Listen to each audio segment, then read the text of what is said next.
Hello, welcome to Professor Skye's Record Review, the only first listen new music review show hosted by a French professor immediately after leaving the gym. Today I'm going to be reviewing Heavy is the Head by British rapper Stomzy. Now, I became familiar with him a couple years ago when he was sort of touted as the up-and-coming king of grime, which is a lot like American gangster rap, some of the trap music sounds in there, some of the crime thematics, but more focused on British social issues. A little bit more socially minded, a little bit less capitalist, as might be expected from a British rapper. Now, the title itself, Heavy is the Head, is, as I hope you know, a reference to Shakespeare. Henry IV. It's actually a misquote. Often people say heavy is the head that wears the crown, but the line is actually uneasy lies the head that wears the crown. I did write that down. I don't memorize Shakespeare, at least not much. And it's funny because it made me think, this guy's a great, very famous British rapper. He quotes Shakespeare, a great British poet. On the cover of the album, he's holding a Union Jack and he's looking down at it. At some point, he refers to himself as the country's greatest poet. And I think he's really making a push for himself to be representative of England to the world. I don't know if he's trying to do this, but I can tell you what England needs. England needs a Drake. There's no reason it shouldn't have a Drake. So by that, I mean, okay, not like the biggest rapper in the world that releases like maybe 300 minutes too much of music every year. I mean somebody who shows the rest of the world Canada is not just a whole bunch of hockey-playing doofuses drinking beer. It's also this. It's also its very vibrant community of people from all over the world.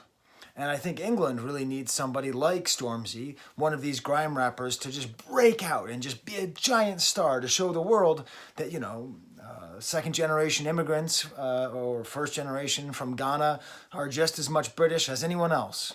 Who owns Shakespeare? Stomzy owns Shakespeare. Every single person. Of course, all humanity owns Shakespeare. But from a national level, this is what England is. Stomzy is England. And I think, to some extent, the problems with this record come from this attempt. You see, on one hand, it's a very grimy record. And on the other hand, it's a very pop record. And it's never quite at peace with itself. It almost feels like it's two albums put together. Like he could have just separated them and done one that's just the grime and one that's just pop. So I think that's best exemplified by it's not quite the title track, but it's called Crown. So, you're supposed to finish the quote from the title, Heavy's the Head that wears the crown. And this is in a way the best and the worst of the album. I mean, he sings the chorus. And all of a sudden, this accent that had been so thick for the rest of the album gets a lot less thick. But then the verse is really quite nice, and it basically drives home the thematics of almost the entire record. The thematics are that he is just a very successful rap artist. Very little, gross sex stuff. Very little, like I have all this fancy money, I drive all these cars. No crime that I can think of. Really, the thematics are just like, I'm a really successful rapper. I do very good at the rapping. I'm so good at rapping that my head is heavy from wearing the crown. And what's nice about this is at the same time, he says that, I am the voice of the young black youth, which I think is a semi-quote from the Wu-Tang. And he seems to be both comfortable and uneasy with this status of trying to wear this crown.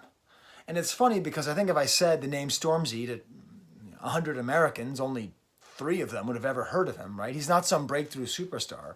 Whatever he represents to the greater Anglophone world, but not to America. But this track has this really kind of regrettable chorus. I think it's regrettable. He sings okay, but it's not what I want to hear in a rap song.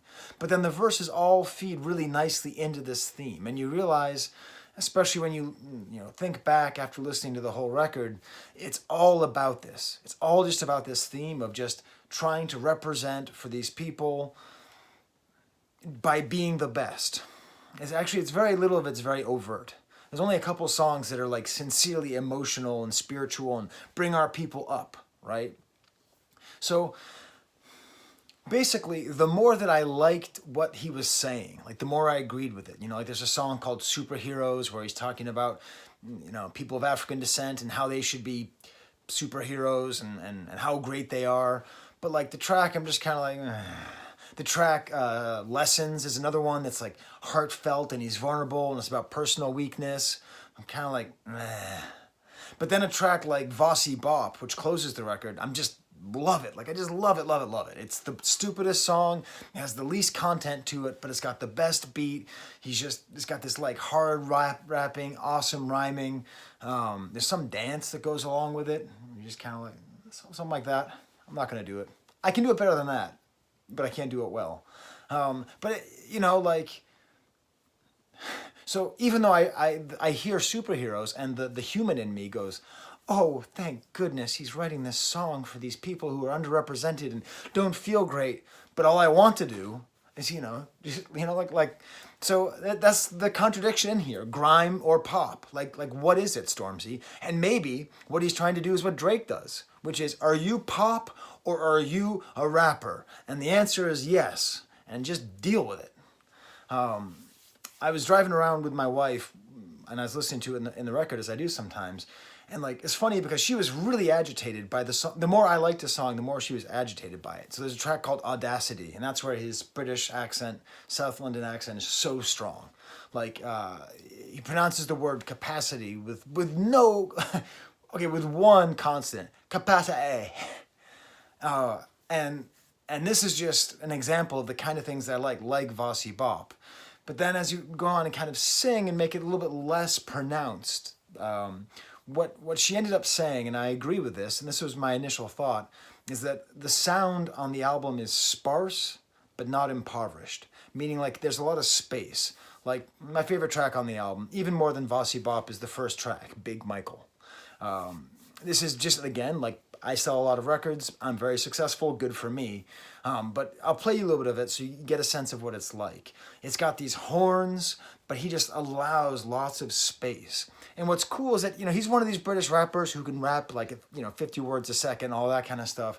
But he doesn't bring it out very much on the record, which is good. That style is tiring. Fast rapping is tiring. Like, seriously. Does anybody ever listen to an entire record of fast rapping and not being exhausted at the end of it? All right, so I'm gonna play you a little bit off my computer here. The copyright will probably kick in, so all the money I don't make off of this channel will go to him, which is good. He's the artist. So I'll play a little bit of Big Michael. You'll get a sense of like the cadence of his voice. It's very charming. His accent, the way he rhymes, the way he forms words, his flow. This is maybe one of the best beats. It's by this guy Fred. He has a couple tracks on there. These are big horns and like just lots of space around it. Again, sparse but not impoverished. Maybe my wife should do a channel. Shellings. I made juice like gave me lemons. You little fuckboys do my head in. Henry the VIII, behead him, head him, head him. Can't tell where I'm heading. No. Could be Glasgow, could be Reading. So that's kind of how it starts, with that nice kind of sparse sound.